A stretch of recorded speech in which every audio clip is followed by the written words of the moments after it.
ஒருத்தா இறைவனுக்கு சமாப்பிக்க பழமில்லையே என்று பேசாதிருந்தா இறைவன் அவரை வெறுமே விடவில்லை.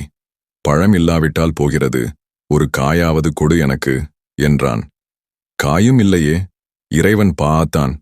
காயில்லாவிட்டால் போகிறது, ஒரு பூவாவது எடுத்து வாருமே. பூவே இல்லை, ஒரு பூ கூட கிடையாது. சாய்ப்பூ வேண்டாம், ஒரு இலையாவது கொண்டு வாருமே.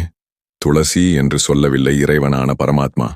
ஏதாவது ஒரு இலை, அதை கொண்டு வந்து திருவடியில் சோக்கக்கூடாதா என்றான்.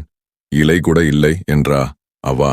கனி, காய், பூ, இலை எதுவுமே இல்லையா? கொஞ்சம் என்னுடைய திருமந்திரத்தை சொல்லி என்னை புகழ் என்று சொன்னா.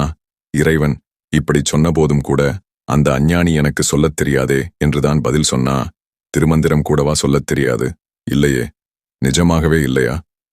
இல்லையே என்று வேகமாயச் சொன்னவரிடம் கேட்டான் இறைவன். உன் கண்கள் இரண்டிலும் கூட நீயா இல்லையா?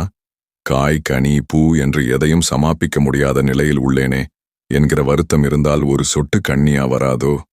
அது கூடவா இல்லை? இதற்கு ஆத்தம் என்ன? எதையும் சமாப்பிக்க முடியாத போனாலும் உள்ளம் உருகி ஒரு சொட்டு கண்ணியாவிட்டாலே போதும். கூடை கூடையாக பழங்களைச் சமாப்பித்ததற்கு அது சமமாகும். இறைவன் நம்மிடத்திலே ரொம்ப பக்தியைத்தான் எதிர்பார்க்கிறான். அப்படி அவனை நினைத்து நினைத்து உருகுவதுதான் வணக்கம்.